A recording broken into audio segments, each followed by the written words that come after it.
Let me tell you something that will make most people uncomfortable. You don't need a lot of money to live well, but nobody believes that anymore. They've been trained like Pavlov's dogs to think comfort comes from income, not from intelligence. That's the first and most dangerous delusion of modern life. You simply cannot out-earn stupidity. No matter how much you make, if you can't control yourself, you'll still end up broke. Only now you'll have nicer furniture while you're losing sleep. I've watched this pattern for 7 decades. Smart people, prestigious jobs, 6-figure salaries, still living paycheck to paycheck. Not because they're unlucky, because they refuse to live rationally. They can't say no to the noise of consumption. And modern society has done a marvelous job making that noise deafening. Advertisers have turned frugality into something shameful, restraint into deprivation, and prudence into poverty. Well, let me tell you something they won't. Living below your means isn't deprivation, it's liberation. When your expenses are low, you control your time. When your obligations are small, you can walk away from stupidity. That's real freedom. But most people don't want freedom. They want approval. They'd rather look rich than be rich. And they'll trade decades of peace just to impress people who don't even care about them. I've seen it all my life. The same pattern is repeating. People chasing the next raise, the next promotion, the next luxury, thinking more money will fix what bad thinking caused. It never does. You can't fix bad habits with a higher income. You can only scale your mistakes. If you can't manage $1,000 wisely, you won't magically manage $10,000. If you can't save on $50,000 a year, you'll be just as broke at $200,000. Only now you'll have better clothes and a nicer car to distract you from the arithmetic. The math doesn't care about your feelings. The math just compounds your decisions, good or bad. Here's what most people miss. The amount you actually need to live comfortably is far less than you think, because comfort isn't a product of income. It's a byproduct of clarity. You don't have to live in constant debt.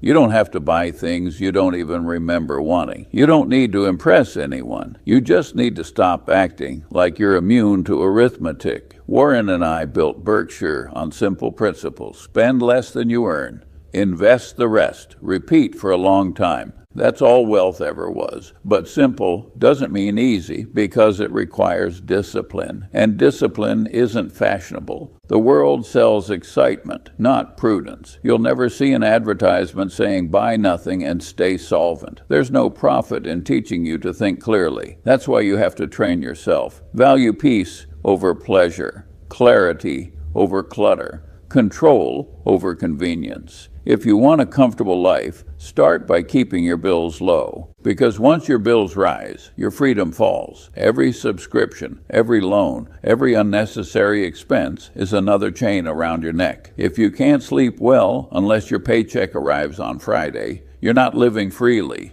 You're renting peace of mind, and rented peace always expires. Now let me address what I call the monthly expense treadmill. Modern life is a factory that manufactures obligations. You start small, a streaming subscription here, a car loan there, then a bigger house because you deserve it. Then furniture for the house, insurance for the car, gadgets for the lifestyle, until you wake up one day working just to feed the machine you built. It's a quiet trap. You don't even notice it tightening because every addition feels reasonable. But the sum of reasonable can become ruinous. The faster you run on this treadmill, the faster it moves. And the only way to win is to step off. How? By choosing deliberate simplicity, not deprivation, just clarity. Start by writing down what you owe each month. List every recurring bill, every automatic charge you've forgotten about. Then ask one brutal question. If I lost my job tomorrow, how long could I survive without panic? Most people can't last a month. That's not living. That's gambling with stability. The wealthy don't think like that. They build what I call a margin of safety. We use this principle in investing. Don't get wiped out. Design your life so you can survive long droughts. The first way to build that margin isn't making more. It's owing less. Lower expenses mean higher endurance. It gives you time, options, and the ability to say no when life gets stupid. And life gets stupid regularly. I remember when I was young in Omaha, I watched people spend like they were immortal. They thought money was infinite and time was cheap. Now I watch their older versions, bitter, tired, still paying for lives they no longer enjoy. You see, when you attach your happiness to consumption, it expires as fast as your new gadget's battery. But when you attach it to independence, it compounds quietly. Keeping bills low does more than save money. It protects your sanity. It removes anxiety from your mornings. You stop waking up worrying about interest rates or layoffs or what the market's doing today because you've already built a smaller, smarter ship that can weather any storm. When people ask me how to get rich, I tell them start by not acting poor. And acting poor doesn't mean earning less. It means needing less. Every unnecessary bill is a tiny surrender of freedom. Every fixed payment is a promise you made to work harder just to stand still. The tragedy is most people call that normal. They think budgeting is punishment. But the truth is budgeting is self-respect. It's you telling your future self, I'm not going to screw you over. Just tracking what you spend changes how you behave, because once you see the leak, you start fixing the pipe. You can't fix what you refuse to measure. That's why even a simple written list, income minus expenses, is more powerful than most financial software. It forces you to face the numbers, not the excuses. And once you see clearly, you start cutting ruthlessly. Cancel the subscriptions you forgot existed, refinance, or pay down the high-interest debts. Stop upgrading things that still work perfectly well. And for heaven's sake, don't treat sales as savings. A discount on something you don't need is still a waste. The goal isn't to live miserably. It's to build breathing room, to make sure one broken appliance or one car repair doesn't collapse your whole plan. Because if one surprise expense can destroy your finances, that's not a surprise. That's a design flaw. Keeping bills low isn't just about money. It's about mental space. When your fixed costs are small, you can take risks, invest aggressively, and live calmly. When they're huge, you're trapped. You become a slave to the next paycheck, no matter how big it is. I've met countless professionals who can't afford to quit jobs they hate. Not because they don't have income, because they have too many bills. They bought themselves golden handcuffs, nice, shiny, suffocating. Remember, the goal is freedom, not luxury, and the path to freedom begins with subtraction, not addition. If you can lower your monthly burn rate, you automatically raise your peace of mind. Every dollar you don't owe is a dollar that compounds for you, and every bill you avoid paying is another brick in the wall protecting your independence. Now let's talk about what most people get backwards. They think wealth is about how much you earn. It isn't. It's about how much you keep. You can't out-earn stupidity. I'll say it again because it needs repeating. If you make $1 million and spend $1 million,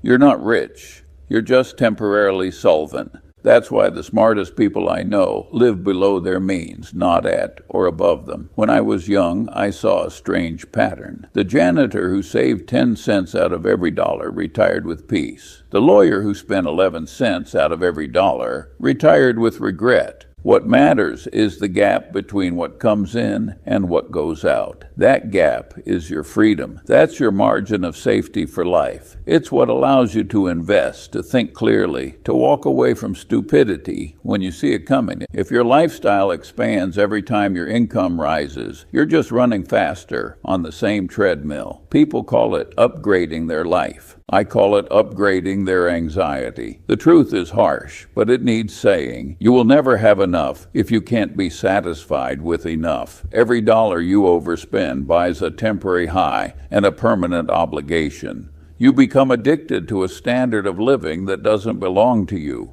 I once said the first rule of compounding is to never interrupt it unnecessarily. That doesn't just apply to investments. It applies to your behavior. If you're constantly interrupting your savings by chasing the next shiny thing, compounding never gets the chance to do its job. And compounding is the eighth wonder of the world if you give it time. Here's a simple rule I've followed my whole life. If you earn $1,000, live on $500 and invest the rest. Do it long enough and you'll be amazed at what happens, because small surpluses compounded for decades beat big paychecks squandered in months every single time. Living below your means doesn't mean living miserably. It means designing your life intelligently, owning fewer, better things, keeping your obligations light, having more room to think and breathe. I know people who've built fortunes just by not acting foolish. They weren't geniuses. They were consistent. They knew that comfort built on debt isn't comfort. It's camouflage. Most folks chase financial freedom like it's a jackpot, but freedom is just the result of discipline repeated quietly over many years. It's not a prize you win. It's a habit you build. When you live below your means, strange things happen. You stop caring about keeping up. You stop comparing. You stop needing. That's when compounding starts to work for you instead of against you. Every dollar you save is a soldier fighting for your independence. Every impulse purchase is a deserter. And most people keep sending their soldiers to die in the war of vanity. The irony is, once you stop living for appearances, life actually gets better. Less clutter, less debt, more peace. You realize that happiness is not a function of consumption. It's a result of control. You'll hear people say you only live once, so spend it. That's idiotic, because if you spend it all, you only live once before going broke. The smarter version is you only live once, so live with foresight. Every decision about money is really a decision about time. Spend recklessly, and you trade future years for present moments. Spend wisely, and you buy back decades of calm. That's the real luxury. Time and peace, not toys and brands. Here's a test I give people. If you lost your job today, how many months could you stay home? If the answer is none, then you don't own your lifestyle. It owns you. Living below your means builds what Warren and I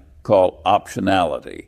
It lets you take risks, invest aggressively, or simply rest without fear. It's how you make sure the game doesn't end before you're done playing. Most people make the mistake of believing that success buys security. It doesn't. Only restraint does. The best investors, the happiest retirees, the calmest people I know all practice restraint as if it were a religion. Because here's the uncomfortable truth. You can't compound what you don't save, and you can't save if you can't control yourself. So before you look for the next stock or the next raise or the next scheme, look at your habits. If your expenses rise every time your income does, you're not progressing, you're inflating, and sooner or later, bubbles burst. The smartest move isn't making another dollar. It's mastering the urge to spend the one you already have. If you do that long enough, wealth becomes inevitable, not because you found a shortcut, but because you stop doing stupid things.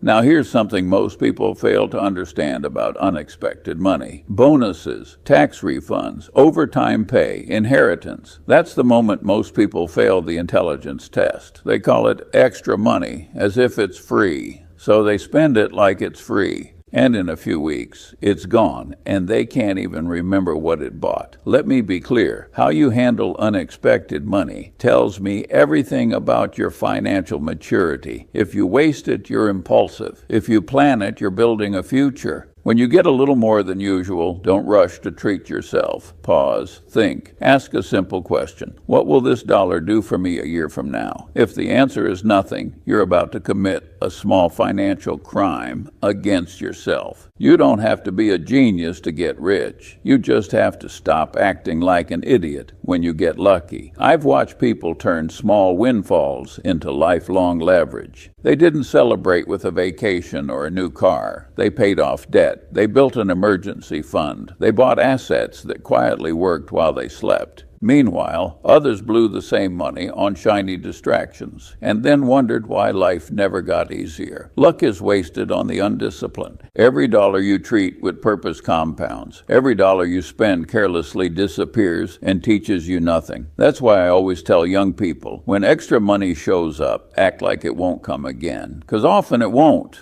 If you don't assign it a job, it will find trouble, and money loves trouble. Plan before it arrives. That's what responsible people do. They already know, if I get a bonus, 50% goes to investments, 30% to debt, 20% to life enjoyment. Simple, predictable, rational. No emotions involved. You see, emotion is what destroys financial progress. People get a taste of success and instantly want to advertise it. They forget that quiet money compounds. Loud money disappears. You don't need to live like a monk, but you do need to live like a strategist, because money without a plan will always flow towards stupidity. When you plan where every extra dollar goes, you remove randomness from your life, and randomness is what ruins most people. The difference between those who get rich and those who stay stuck isn't opportunity, it's discipline. Discipline with what looks small today. That small bonus you invested might pay your mortgage 20 years from now. That tax refund you used to pay off debt might save you decades of interest. That extra paycheck you put in an index fund instead of a vacation might give you freedom when everyone else is still working. People underestimate how fast discipline compounds. They think it's just a few $100s. But a few $100 invested wisely and repeatedly turns into independence faster than you think. The world doesn't reward the smartest. It rewards the most consistent. Consistency looks boring, but it wins. Here's how I think about it. Every dollar you earn has a choice. It can work for you or against you. If you spend it, it's gone. If you invest it, it recruits more dollars to your army. Over time, that small army becomes an empire. The tragedy is that most people never give their dollars a chance to work. They fire them the moment they arrive. It's not the market that keeps people poor. It's the absence of a plan. They don't lose money because they're unlucky. They lose it because they behave predictably badly. You don't need to be perfect, just intentional. If you get a bonus, have a plan. If you get a refund, have a plan. If you get a windfall, have a plan. Because the moment you start planning, you stop gambling. And wealth has never been built on gambling, only on patience and reason. Let me address something that makes people uncomfortable: shopping. It has become the modern religion. Temples everywhere, open 7 days a week, and every sermon says the same thing: you deserve it. Well, the graveyards are full of people who deserved it. I'm not against comfort, I'm against stupidity. And most spending today is just stupidity dressed up as self-care. You walk into a store for one thing and leave with 5.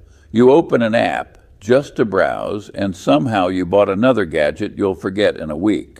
That's not bad luck. That's engineered behavior. Corporations spend billions studying how to make you click buy now. They know your impulses better than you do, and every impulsive purchase is a little victory for them and a little defeat for you. That's why I have a simple rule that saved me millions over my lifetime. Never buy anything the same day you want it. Wait 24 hours. If you still want it tomorrow, maybe it's worth it. But you'll be surprised how often desire evaporates faster than reason returns. The 24-hour rule sounds trivial, but it's a form of discipline. And discipline is wealth's bodyguard. When you delay gratification, you take power back from the world, trying to sell you comfort at compound interest.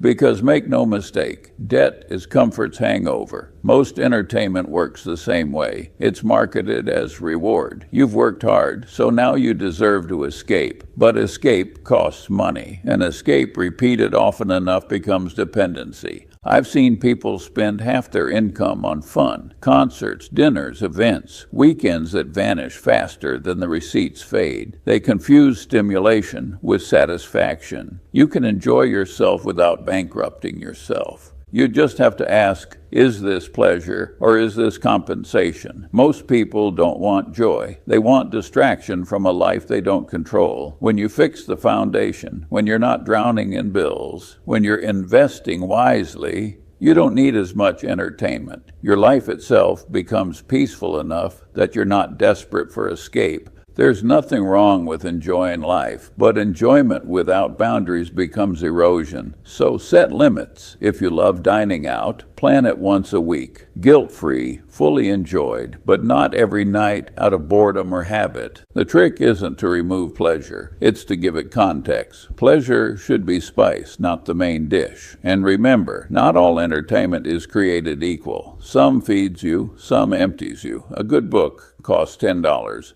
and can change your perspective for decades. A random night out can cost $200 and leave you with nothing but a headache. If you must spend on the things that compound in value. Education, health, relationships. The returns on those are exponential. Everything else depreciates the moment you touch it. Impulse spending is emotional investing with guaranteed losses. That's why marketers always target your feelings, never your logic, because logic doesn't buy. Emotion does, but the older you get, the clearer it becomes. Satisfaction doesn't come from accumulation. It comes from control, from being able to look at something you could buy and saying, no, I'd rather keep my freedom. Every time you resist an impulse, your financial muscles grow stronger. Every time you give in, you feed the weakness that keeps you poor. The real luxury isn't in what you own, it's in what you can walk away from. A person who can say no lives better than the one who says yes to everything. That's why restraint is underrated. It doesn't trend, but it's the foundation under every lasting fortune. Most people chase dopamine, not dividends. They get the thrill of spending, then the dread of bills. It's a cycle of momentary joy and long-term regret. The rational man breaks that cycle by questioning every purchase, every craving, every illusion. Ask yourself, do I want this, or was I told to want this? Is this purchase adding meaning, or just removing boredom?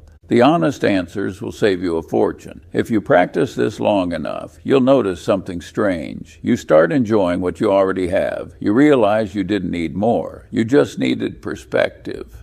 Now let's talk about something nobody wants to hear, but everyone needs to practice. Research before purchase. People spend weeks researching a vacation, but 5 minutes buying a car. They'll compare Netflix shows for an hour, but won't spend 10 minutes reading a product review before dropping thousands of dollars. That's not poverty. That's negligence. And negligence is expensive. I've seen this pattern my whole life. People think they're saving time, but what they're really doing is trading intelligence for convenience. And convenience, when it comes to money, is a very costly luxury. Let me tell you something simple that Warren and I have practiced our entire careers. Every purchase is an investment decision. You're trading capital for utility. And if you don't understand the value, you're gambling. It's no different from buying stocks. When you buy a company, you study its fundamentals, profits, debts, durability. When you buy a car, a washing machine, or even a laptop, the logic should be the same. But most people don't do that.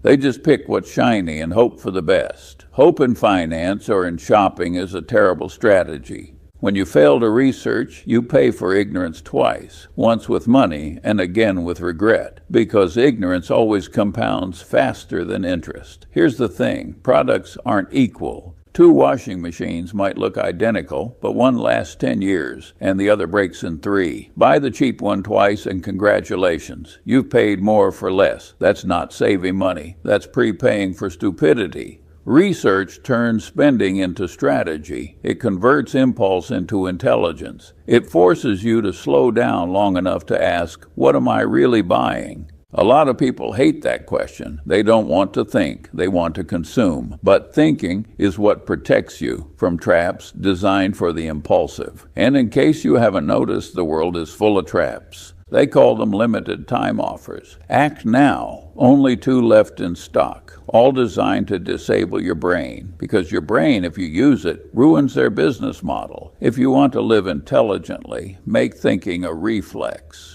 Do your homework before you hand over your wallet. Every hour of research you invest saves hours of frustration later. Warren and I build our fortune by doing something most people are too lazy to do. We read a lot. We study, compare, analyze, question. That habit applies to everything, not just stocks. Buying a home, understand property taxes, maintenance costs, resale value. Buying a car, learn the repair record, fuel efficiency, depreciation curve. Buying a new gadget, Check the lifespan, replacement cost, compatibility. If you don't understand it, don't buy it. That's a simple rule, but most ignore it and pay dearly. People love saying time is money, but they forget that ignorance costs more than patience ever will. A few hours of research might save you thousands. That's a trade even a fool should take. But most don't, because the modern world rewards speed over sense. They want it now. They click before they think. Then they wonder why they're broke and unhappy. You don't need to be paranoid, just rational. Compare, ask questions, look for durability, not decoration. A good purchase should make your life easier, not your wallet lighter. The rich don't buy cheap.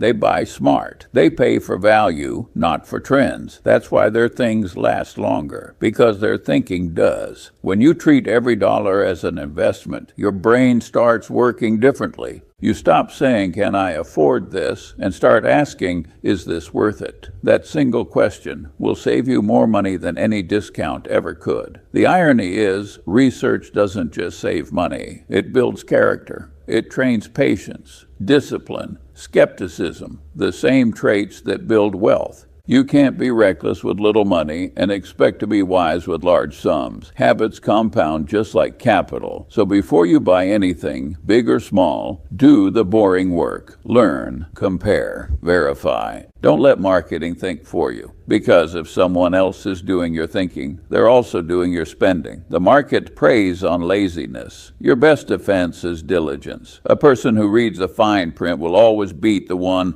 who clicks, except without looking. It's not luck, it's literacy. Now here's something that separates the wealthy from the perpetually broke. Maintenance. Most people are great at buying things. They're terrible at keeping them alive. They'll spend months picking the right car, then skip the oil changes. They'll brag about owning a house, but ignore the roof until it leaks. They'll invest in their health, then eat like they're trying to die early. That's not bad luck. That's bad maintenance. And bad maintenance is one of the most expensive habits in the world. You see, most people think wealth is about accumulation, but real wealth is about preservation. What's the point of earning if you can't keep what you already have from falling apart? In business, we call it capital preservation.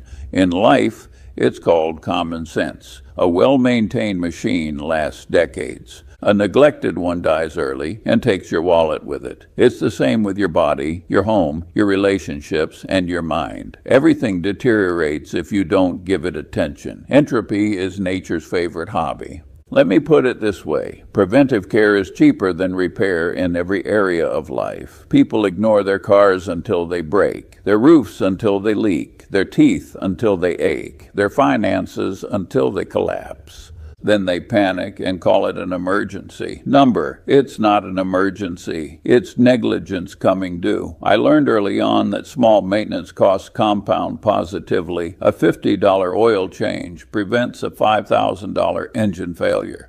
A $200 checkup prevents a $20,000 hospital bill. A single conversation can prevent a friendship from rotting. And yet people skip all three because they're busy. Busy is the favorite excuse of the incompetent. They're too busy to maintain what matters, then somehow find endless time to fix what they could have easily prevented. I've seen companies run by brilliant executives collapse because they stopped checking the fundamentals. And I've seen individuals go broke for the same reason. The principle doesn't change. Neglect compounds faster than interest. That's why I always tell people, your job isn't to constantly chase new things. It's to make sure the old ones keep working. In investing, we maintain discipline. In life, we maintain systems. It's the same muscle. You don't get rich by chasing every shiny opportunity. You get rich by keeping what's already working in top shape. It's not exciting. It's not glamorous, but it's profitable because maintenance of any kind is simply care translated into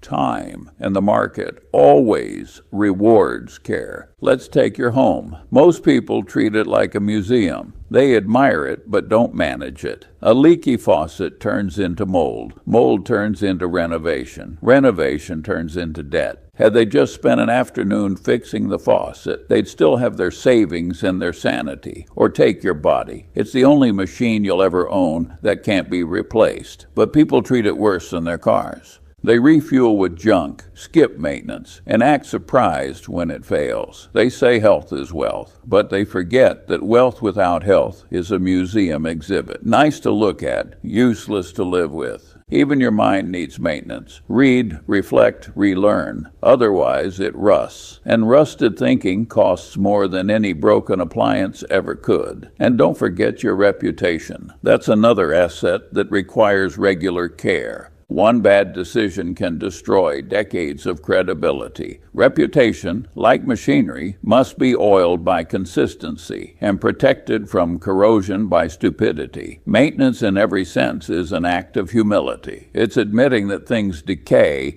and that you're not above that law. Only fools believe success makes them invincible. Wise people know it only gives them more to protect. When you maintain something, you're saying, I respect the cost of replacement more than the inconvenience of prevention. That's rational. That's Munger thinking. And here's the hidden benefit. Maintenance builds discipline. The same mindset that changes your car's oil on time will pay your taxes early, rebalance your portfolio, and check your assumptions before they ruin you. If you're sloppy in one area, you'll be sloppy in all of them. Habits don't compartmentalize. They replicate. So treat maintenance as a philosophy, not a chore, because maintaining what you have is the only way to deserve more. Finally, let me address the heart of rational living, prioritization. If you try to buy everything, you'll eventually own nothing that matters. Money is finite, attention is finite, and the biggest mistake people make is pretending both are infinite. That's why prioritization isn't just smart, it's survival. You can't have it all, but you can have what's important. The problem is, most people never stop to ask what that actually is. They buy what others admire, not what they value. They chase comfort without clarity, and when everything becomes a priority, nothing really is.